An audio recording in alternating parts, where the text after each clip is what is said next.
I mean, it was just awful. Welcome to MsMojo, and today we're counting down our picks for the top 10 stars who refuse to come back for sequels. And Speed 2, yeah, at the time, I just, I didn't respond to the script. For this list, we're looking at the most notable actors who, for one reason or another, did not return to a role in a film or franchise. Keep in mind that some of this is speculation, as we don't always have the full stories behind why these stars didn't come back. Which sequel do you think was ruined by the recasting or axing of a character? Be sure to let us know in the comments below. Number 10. Katie Holmes, The Dark Knight. The first film in Christopher Nolan's Dark Knight trilogy features Holmes as Assistant District Attorney Rachel Dawes. It's nothing without the people who made it what it was. Now there's only Alfred. And you?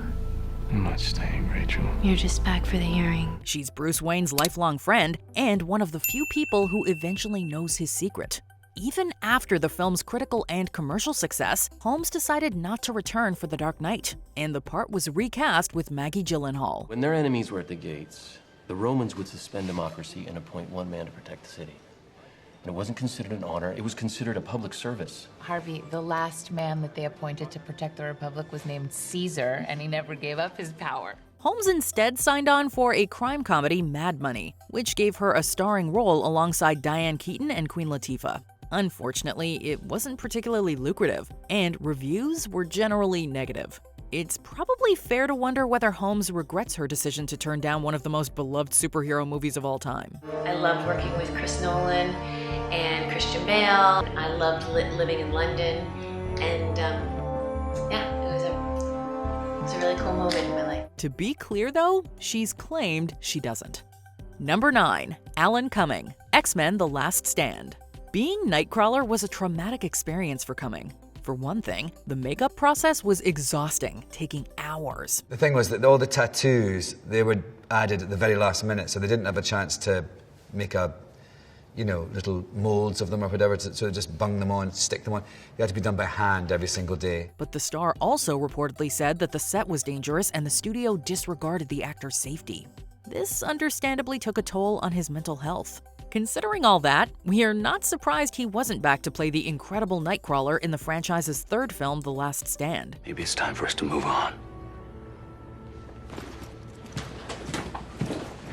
Not everybody heals as fast as you, Logan. However, there's conflicting information about whether he exited or whether the part itself was going to be axed either way. In later prequels, Australian actor Cody Smith-McPhee plays a younger version of the teleporting Blue Mutant.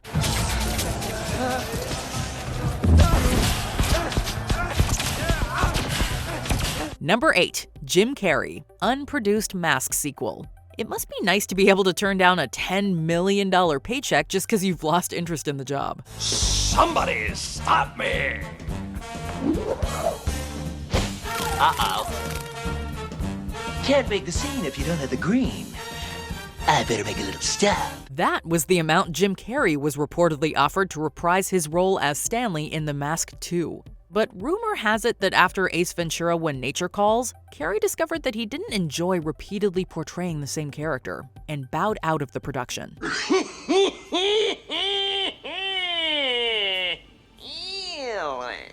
About a decade later, we got Son of the Mask starring Jamie Kennedy instead. But, well, the movie was a total bomb. This is the crappiest piece of crap in Craptown. Carrey has done other sequels since then, so we're still holding out hope that we might get the Mask follow-up we deserve. Number 7. Bill Murray, Charlie's Angels: Full Throttle. The set of Charlie's Angels must have been wild, considering that Murray was reportedly feuding with both director McG and co-star Lucy Liu. Alex, you okay? She's having trouble with her secret identity, boss. Aren't we all? McG accused Murray of headbutting him at one point, which Murray vehemently denied. Liu, on the other hand, said Murray insulted her so rudely that she had to stand up to him. I think I'm in trouble. With all this apparent bad blood between the main players, it makes sense that Murray reportedly elected not to return as John Bosley for Charlie's Angels: Full Throttle.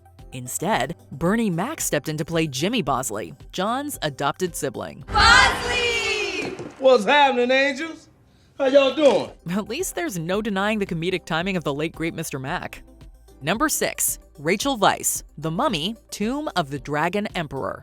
The 1999 and 2001 entries in the Mummy franchise quickly turned into summer blockbusters.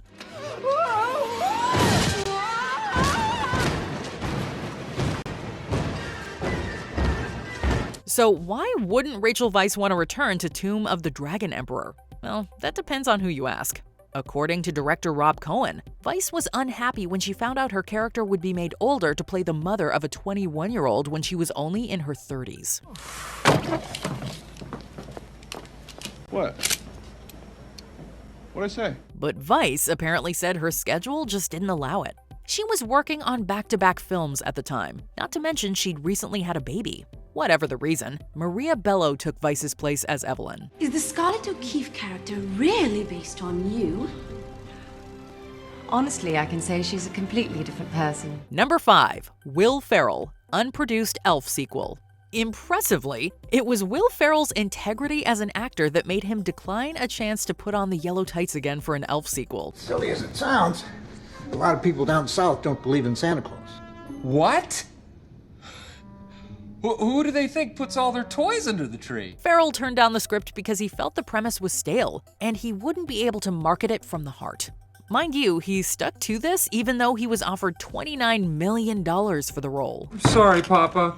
Just need some alone time. The team seemingly had the good sense not to go ahead with a sequel without him.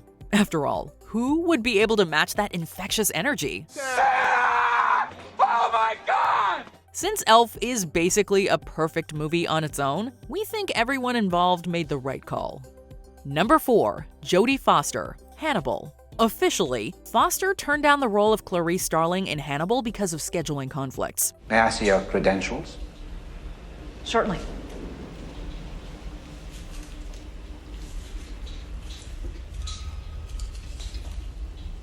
Closer, please. Closer. She was directing another film at the time, Flora Plum, which was eventually canceled. But she ultimately admitted that the character was so sacred to her and the Silence of the Lambs director, Jonathan Demme, that neither wanted to risk tarnishing her. I'll help you catch him, Clarice.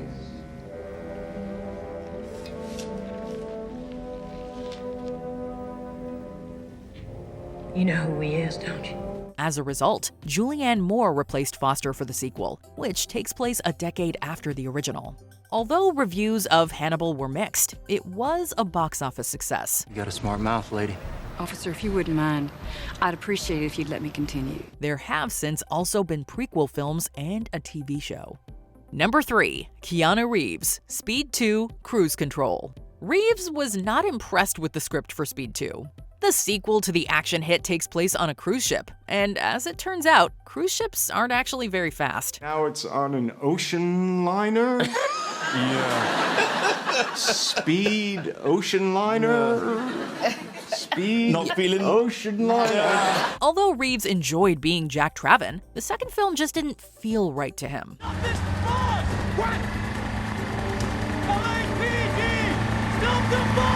Since he turned down the part, his character was written out, and Jason Patric, who portrayed SWAT officer Alex Shaw, was brought on instead. I was going to surprise you tonight, but It's a cruise. The final product was panned by its own cast and critics alike, who complained that it was slow and unexciting. Perhaps the lesson here is to always listen to Keanu Reeves. Number 2. Crispin Glover, Back to the Future Part 2. Glover's refusal to return for Part 2 of the iconic time travel franchise had a surprisingly big impact on the film industry as a whole. I guess that would be pretty hard for somebody to understand. No. No, not hard at all. Reportedly dissatisfied with his salary offer and unhappy with the script, Glover bowed out of the sequel. But they didn't merely recast him. Instead, director Robert Zemeckis reused archival old footage and put actor Jeffrey Weissman in prosthetics designed to make him look like the original George McFly. What happened to Grandpa? Oh, he threw his back out again. How's Granddad's little pumpkin? Glover then took legal action since his likeness was being used without his consent. The lawsuit was settled, and today, the Screen Actors Guild has rules in place to prevent something similar from happening to other performers. You're right. Well, you're right. Before we continue, be sure to subscribe to our channel and ring the bell to get notified about our latest videos. You have the option to be notified for occasional videos or all of them. If you're on your phone, make sure you go into your settings and switch on notifications. Number 1. Marlon Brando, The Godfather Part 2. The sequel/prequel to the powerful crime drama chronicles the Corleone family's rise to power, with Robert De Niro taking the role of a younger Vito. Brando actually did say yes to a cameo at first, but 2 days before shooting, director Francis Ford Coppola found out the star wouldn't be showing up, reportedly because of the studio's lousy pay and treatment of actors. This left Coppola to somehow make Vito's 50th birthday party work without Vito. He's here, come on. Come on. Robert Duvall also wasn't happy with his paycheck from the franchise, arguing that Al Pacino shouldn't have been making exponentially more than him. He reportedly refused to return for Part 3, so his character, Corleone family confidant and lawyer Tom Hagen, was killed off between films. That's something. We can build on that. Do you agree with our picks? Check out this other recent clip from MsMojo, and be sure to subscribe and ring the bell to be notified about our latest videos.